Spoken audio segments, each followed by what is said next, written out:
Les Sagittaires, coucou, j'espère que vous allez tous très bien. Aujourd'hui, je tourne cette vidéo, c'est la pleine lune en Lion, signe de feu, tout comme toi le Sagittaire. On va aller voir un petit peu quelles sont les énergies qui peuvent te parler. Comme d'habitude, tu prends ce qui résonne, tu laisses le reste. La direction, le thème de cette lecture aujourd'hui, c'est le roi de bâton. Le roi de bâton qui parle de feu intérieur, qui parle d'ancrage, qui parle de confiance en soi. Donc ça va vraiment, je pense que c'est une direction de confiance.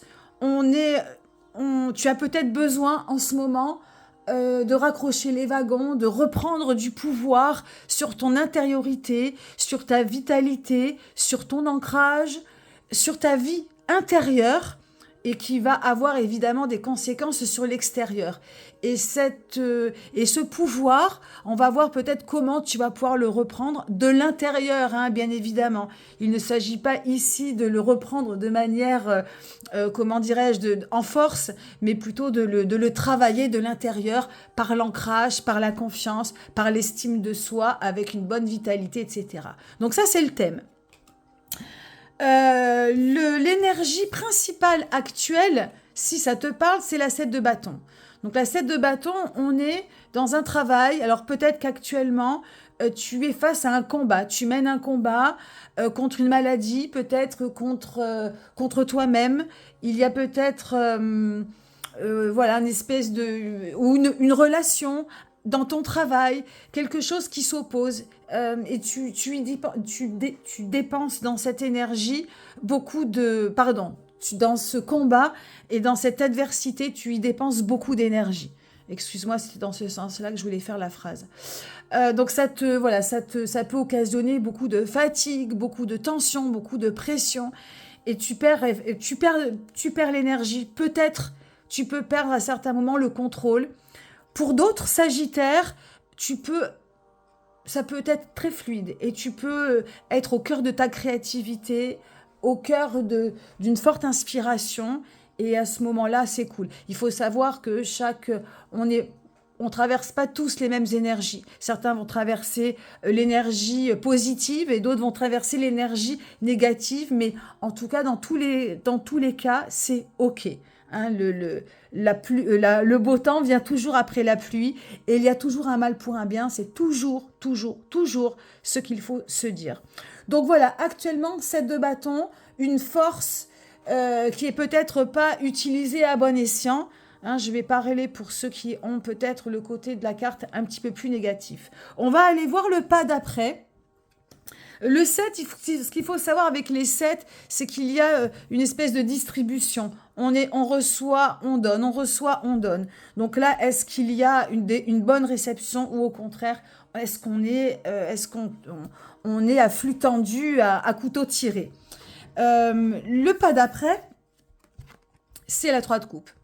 3 de coupe ici, donc c'est un conseil, ça peut être ce qui va venir inéluctablement après, ou peut-être le conseil ici du tarot, ce qui va peut-être t'aiguiller et t'orienter, eh bien c'est de prendre justement ce que tu es en train de traverser, de mener de front, c'est de le prendre un peu par-dessus la jambe, d'y mettre moins d'affect, moins de tension, et de retrouver de la légèreté. Donc ici, nous avons 3 personnages. Alors, je ne sais pas avec le reflet, si tu y vois très bien, parce que c'est beau sur la table, mais je ne sais pas si sur la vidéo, ça rend bien. Donc ici, on a 3 personnages qui lèvent un verre, qui trinquent, voilà, comme on peut faire avec des amis, de manière légère. Voilà, un petit peu bas les masques, on passe par-dessus les problèmes, par-dessus les choses qui posent un problème. Donc c'est ici de retrouver un peu de légèreté, un peu de douceur, voilà, de survoler, ce que tu mènes de front en ce moment. C'est le pas d'après. Alors on va aller voir maintenant un petit peu la conséquence de tout ça. Donc ici, je reviens un petit peu là-dessus. Le fait de survoler, d'y mettre moins d'affect, de retrouver un peu de fluidité et de légèreté dans tes rapports. Alors, est-ce que c'est de te réfugier avec des gens, tu vois, qui vont pas te prendre la tête, avec qui tout est cool et tout est fluide.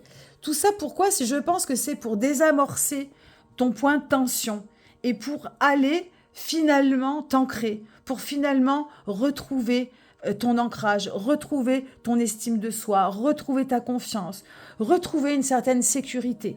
Mais pour cela, il faut un petit peu se défaire de la cible et se défaire de la cible momentanément, tu vois, en y mettant, encore une fois, hein, j'ai que ces mots-là qui me viennent, et moins d'affect, moins d'émotion, moins de sensibilité, tu vois, de prendre les choses moins à cœur. Et par du plaisir, par des choses légères, eh bien, tu vas retrouver dans un premier temps, c'est ça le message aujourd'hui de ta lecture, c'est de retrouver une certaine stabilité dans tes émotions. C'est-à-dire, on, on se réfugie vers de la légèreté, de la fluidité, voire presque de la superficialité, tu vois.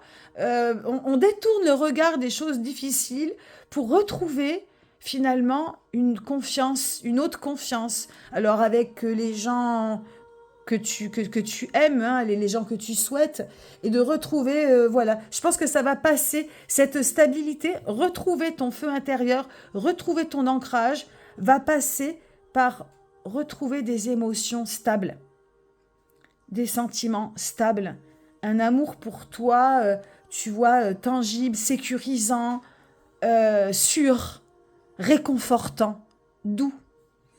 Et voilà, et ça va passer, je te dis, par un petit moment presque voilà, d'égarement, de dépaysement, d'évasion, pour revenir au centre, pour revenir à l'essentiel, dans ton cœur. Et voilà, ce que je peux dire pour ta guidance. J'essaie de pas trop en dire pour pas que ça te fasse trop chargé. Merci de m'avoir écouté, j'espère que ça t'aura parlé. Je te souhaite plein de belles choses et on se voit dans quelques temps pour un nouveau pas d'après. Bye bye les Sagittaires.